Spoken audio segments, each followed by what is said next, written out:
નમસ્કાર મિત્રો. આજના સમયમાં યુવાઓ માટે કારકિર્દી પસંદ કરવી એક મહત્વપૂર્ણ બાબત છે. એવી જ એક ગૌરવસભર અને જવાબદાર કારકિર્દી છે ભારતીય પોલીસ સેવા, જેને આપણે આઈપીએસ તરીકે ઓળખીએ છીએ. તો આપણે અગાઉ જેમ પોલીસ સબ ઇન્સ્પેક્ટરની માહિતી મેળવી તે મુજબ ભારતીય પોલીસ સેવા વિશેની માહિતી મેળવીશું.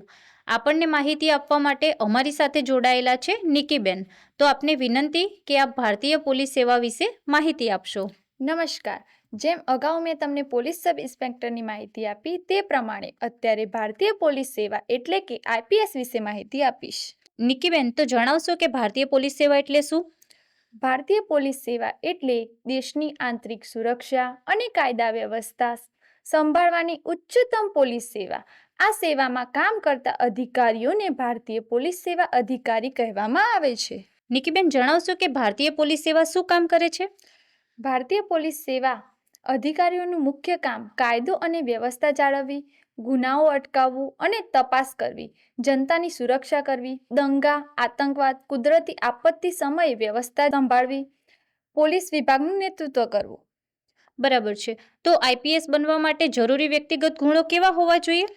દેશ સેવાની ભાવના એટલે કે દેશ અને સમાજ માટે કામ કરવાની તક, નેતૃત્વ ક્ષમતા એટલે કે મોટી ટીમને સંભાળવાની અને નિર્ણય લેવાની શક્તિ, સાહસ અને હિંમત જેમ કે મુશ્કેલ પરિસ્થિતિમાં પણ મજબૂત રહેવું, ઈમાનદારી એટલે કે ન્યાય અને કાયદાનું પાલન કરવું. સરળ શબ્દોમાં કહીએ તો આઈપીએસ એટલે દેશની સેવા કરવા માટેનો ઉચ્ચ સ્તરનો પોલીસ અધિકારી જે સમગ્ર રાજ્ય કે જિલ્લાના પોલીસ વ્યવસ્થા સંભાળે છે. બરાબર. તો આઈપીએસ બનવા માટેની શૈક્ષણિક લાયકાત કેટલી હોવી જોઈએ? સ્નાતક ફરજિયાત છે. કોઈપણ વિષય સાથે માન્ય યુનિવર્સિટીમાંથી ગ્રેજ્યુએશન ડિગ્રી હોવી જોઈએ. આઈપીએસ બનવા માટે યુપીએસસી દ્વારા લેવામાં આવતી સિવિલ સર્વિસીસ એક્ઝામિનેશન પાસ કરવું જરૂરી છે. બરાબર છે. તો આઈપીએસ બનવા માટેની શારીરિક લાયકાત હોય છે તે જણાવશો અમને? વય મર્યાદા ભારત સરકારના નિયમ અનુસાર હોય છે. નાગરિકતા ઉમેદવાર ભારતીય નાગરિક હોવા જરૂરી છે. શારીરિક લાયકાત તો ભારત સરકારના નિયમ અનુસાર હોય છે. બરાબર છે.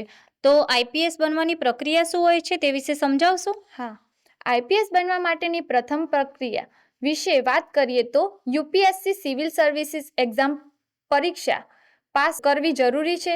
ત્યારબાદ તેમાં પહેલા પ્રિલિમ્સ પરીક્ષા, બીજું મેન્સ પરીક્ષા અને ત્રીજું ઇન્ટરવ્યૂ પાસ કરવાનું આવે છે. ઓકે. અને નિકીબેન, એક પ્રશ્ન હતો કે આઈપીએસ બનવા માટે શિષ્યવૃત્તિ કે કોઈ યોજનાનો લાભ મળી શકે છે? હા, શિષ્યવૃત્તિ માટે રાષ્ટ્રીય શિષ્યવૃત્તિ પોર્ટલ scholarship.gov.in અને શૈક્ષણિક લોન મેળવવા માટે પીએમ વિદ્યાલક્ષ્મી પોર્ટલથી માહિતી મેળવી શકો છો. ખૂબ સરસ નિકીબેન, આપે ખૂબ સરસ મહત્વપૂર્ણ માહિતી આપી. આ અંગેની વધુ માહિતી આ વિડીયોના ડિસ્ક્રિપ્શન બોક્સમાં આપેલ કેરિયર કાર્ડ ઉપર ક્લિક કરીને આપ મેળવી શકો છો.